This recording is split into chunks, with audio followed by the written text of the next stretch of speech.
is Sophie, and I am living in Transylvania, and this is my knitting podcast, spiced up with all kind of crafty and homesteading bits here and there. This will be episode 16 after a long hiatus.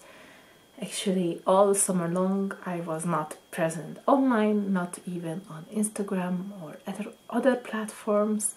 Thank you so much for everybody who was asking about me, who was wondering what I'm doing, who was happy that I am returning. Thank you so much, friends, and all the new viewers, welcome, and I hope you find something interesting and out of ordinary here. So, if all those who don't know or who are curious about it, we moved just this summer to our homestead. It's still a work in progress. Our house is livable, but it's not 100% finished. We are planning a homestead, but we don't have livestock yet. And practically we are just like a stone throw away from the forest. So it's it's more remote than a rural area. It's more like a cabin life here, but still we have access for all the facilities we need. So it's completely different, and I will talk about it at the end of the episode and why I was away for so long. But just to know about me and my life a little bit, I think I can share. In the intro you could see the last bouquet of the season that I made.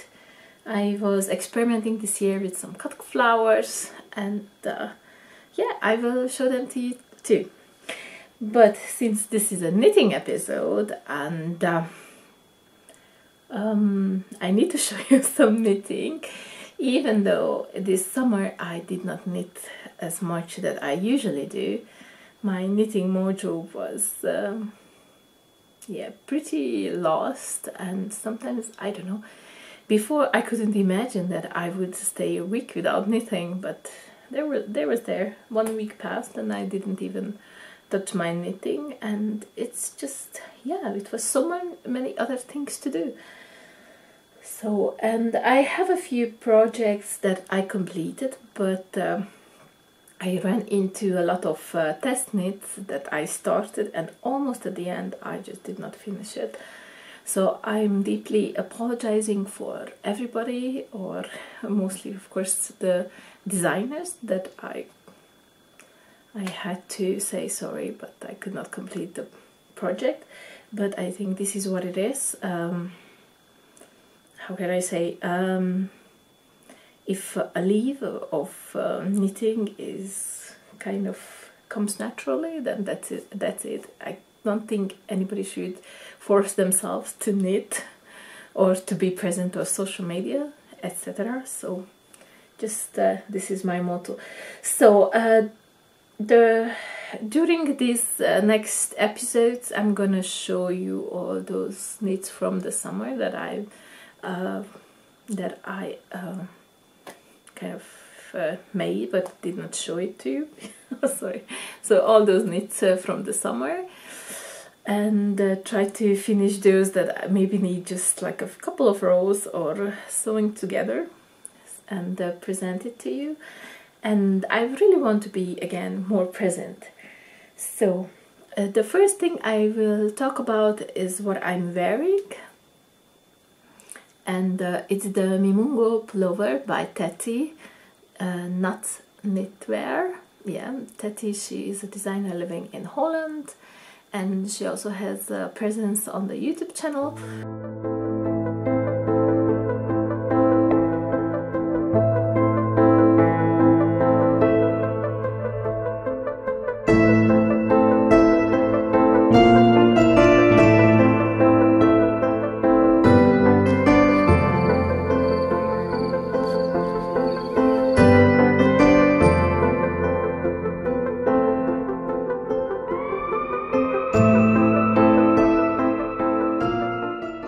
this is the pullover, the Mimungo pullover, and it's an oversized, how do you call this kind of sleeves?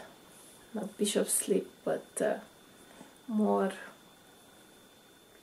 I don't know, trapeze sleeve. Please tell me. So this kind of sleeves, it's kind of romantic, comfortable. You can see I got interesting cables around here and also on the hem. And the original version is in one color, but I choose to do it in these two colors. And what can I say? Obvious mistake what I don't like is that I choose a bigger size for me, because I even wanted even more oversized with more positive is than it's recommended, and I ended up with a too wide of a neckline, of a boat neck, or what. It's just too wide, and there is nothing that I can wear underneath that doesn't show here. But I made this pullover for a sole purpose of using it in the autumn in a garden when I am cleaning. The sleeves are wide, but are 3/4, so that's ideal when I am digging in the mud. And yeah, it's very comfortable, very roomy. The material, the yarn is a blend with linen, so it's not super warm, but it's still warm enough, and it's worsted weight. If I find the tag, I will put the name in here, but you know, guys, I am not big on yarn choices, or I always use what I can find or what I have lying around or from second hand, so I'm not not that kind of yarn snob, I guess. Oh, maybe I change that later. So yeah, so this is the Mimungo pullover, lovely knit from Teti, Nutsknitwear from Holland. And thank you, Teti, for letting me test this.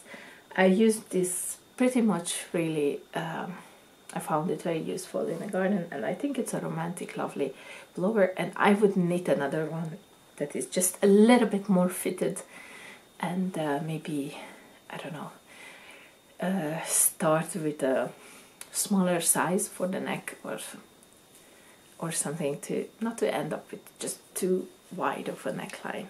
Yeah, I think yeah, I don't have so much experience of adapting patterns, or what happens if you choose just a little bit bigger size. Sometimes, yeah, this is a phenomenon that you can end up with such feature, like too much a wide neckline, but I don't know if this is the fault of the pattern, maybe because the grading doesn't make it into account that even though you have a bigger bust, you still don't have a bigger neckline, or a bigger or a wider neck, or such a wide shoulders to stay on, right? So, but I think you never know until you do another size, like a right size for you, and see the fit of that. Yeah, so this was my one of my summer knits for my autumn. The color fit the autumn period. Goodbye autumn. By the way, it's by us, and right now it's like -degrees, -5, -7 in the night, and very foggy in the daytime. So it's kind of cozy. We are cozying up inside, and it is just the perfect moment to make a podcast. So my second project is still a work in progress, and it's a shawl that I cast on in a spring, and I was like really much into the feeling that I need a very bright colors shawl for that period, but it's still on my needles. And I got so inspired by one particular color or yarn. It's like all in sock yarn. So this is a pattern, but I got completely away from the pattern. So the pattern would be Sunstruck by Aylor, and that was actually my first ever pattern that I bought on Ravelry, and I made that time my first shawl after that pattern. That time I was in Germany, in Munich, and I bought the recommended yarn, I think, or one of the recommended yarns, Koigu KPM, and I can show you my original shawl, and this is it. So the Koigu are the 4 different colors in the middle, and I have a black around, like, yeah, very similar to the original version. It just looks this ugly and washed out and muddy because this black bleed like so badly into the whole other section, and that's such a shame, you know. That time I just went in the shop and I said what I would like to knit, and I asked them to give me the yarn for it, and to help to find the yarn, and this what I got. And yeah, I had not so much experience of how to wash hand dye the yarns, or I think anyway, I think that this doesn't supposed to happen, that this kind of black bleed into so much into other colors. The black is not Koigu, it's something different. They did not have that one in black. So yeah, it's actually still my favorite shawl. Although the shape is asymmetrical and sometimes it's not staying very symmetrical all around my neck, but I like it that I can tie it, how to say, it's like it forms a triangle on the front, and I tie it under it. So, and yeah, so really lovely pattern. So the one that I started this year, and I started it when we were on a trip on a lake here around in Transylvania, and I have a little footage when I started it. So yeah, so this is what I made from that original pattern, but I cannot show you all of it now, but it's not finished yet, so I will show it to you in full his glory when I'm finished. But my point here being, I started after the original pattern, but then as I went on I realized I don't want a triangular shape, I want it more like rounded and longer shawl, and so I changed my numbers after a few blocks, and I have more blocks than the original. You can see the original has like 12 and I have much more, like, yeah. So, and the yarn that inspired me to choose my colors is this yarn here, this sock yarn with all these blues and greens, white and orange. So I choose my other colors accordingly, and I don't know, I've just felt I really need this bright and happy colors. And now that it's almost finished, I probably have to make one more section at the end and do around the border. I don't love it as much as before. When it was a yarn, I loved it and I adored how they play together, but now that it's a shawl, I don't like it so much. So we will see what will happen. I'm still debating what color should be the etching. So if you have any ideas, recommendation, or you want to vote, just write it down in the comment section. because I was thinking very much so on beige. Maybe.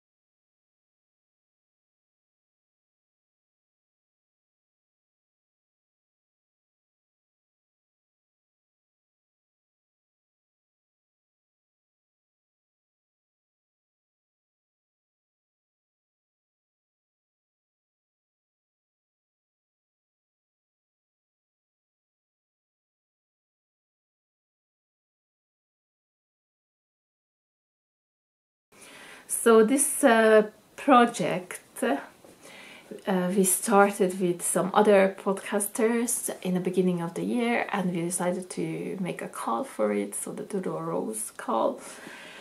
And we got even sponsored with yarn from the lovely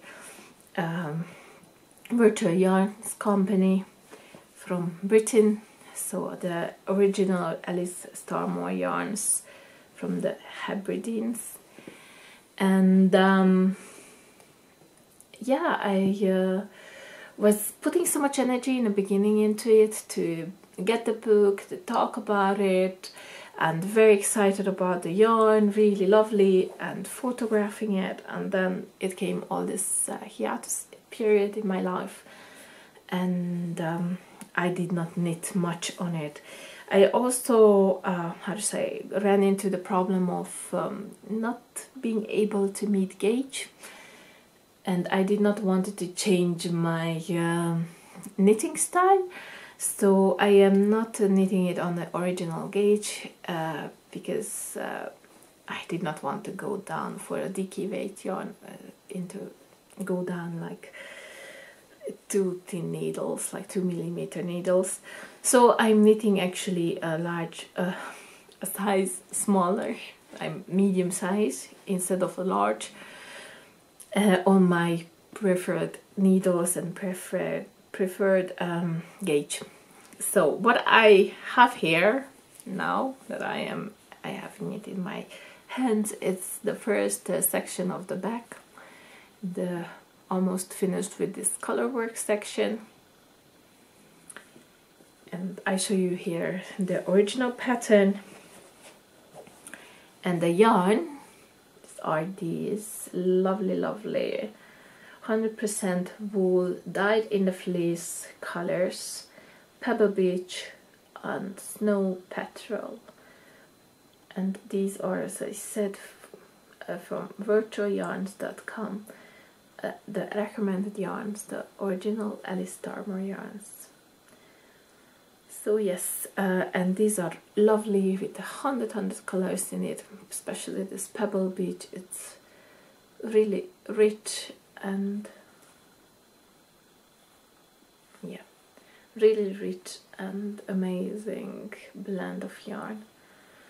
So dicky weight yarn and woolly spun. Very fluffy yarn and very springy.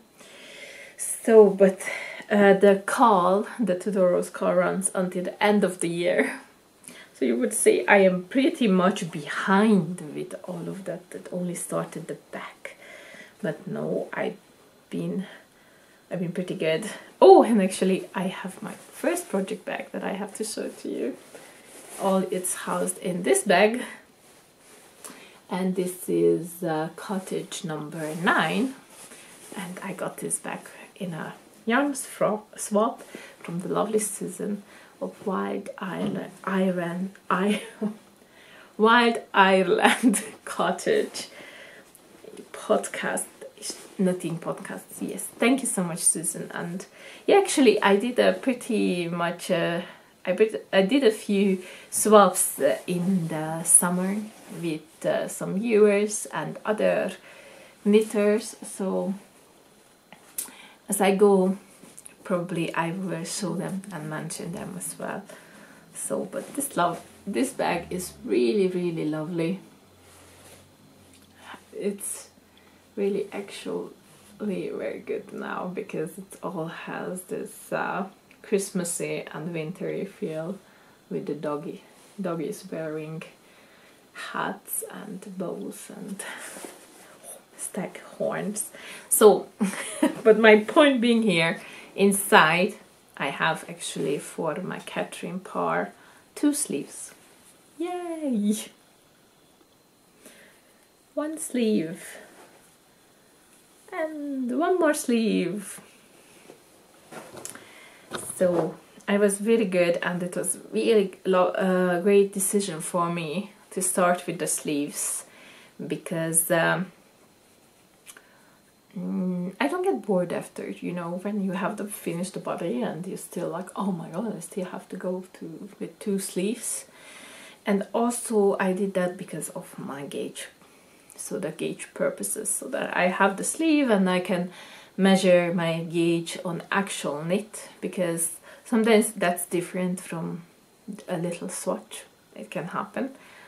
And I discovered, because I did not swatch originally for the color work, I only swatched for this cable pattern, which is really lovely, covering all the body and everywhere. It's really simple actually, 1 by 1 cable, and if you don't use a cable knitter, it's super quick and meditative, so I don't use a cable knitter for that. And I went through with this whole sleeve, 2 whole sleeves, pretty easily, pretty quickly. I actually did them together, so 2 sleeves at the same time. So, but my point here being that it was a great idea to start with the sleeves for such a important and such a lovely project, and of course for a project that has problems with the gauge for me, because I could see that the color work, my color work, was even more tight. So this is a little bit more stitched in than I guess it should be, but I did not bother with that because it's on the sleeves and it's gonna have like a nice cuff style over there. But for the body, because I did not want that kind of cinching in, I decided to go with half size bigger needles, just for the color work. So the pattern did not mention that, maybe even mentioned smaller needles for the color work, but for some people they need bigger needles for color work. I always need bigger needles for a color work, half size bigger, yeah, and then it's even with the rest of the pattern for my stockinette or whatever. So, but look at this, look at that pearl row. It's like, I love it so much. It's such an easy and lovely technique, and really looks wonderful. When I choose my colors and I talk with Jade Starmore about them, actually in my mind I was thinking to choose colors that somehow I have a stony and grey background with a pop of red or blue, such as a pop of gemstones on the design, because that's for me what these are. Little bubbles look like little gemstones in a royal vest. So I think it's amazing and lovely, and I have to hurry. So I have to hurry up with this and finish it by the end of the year.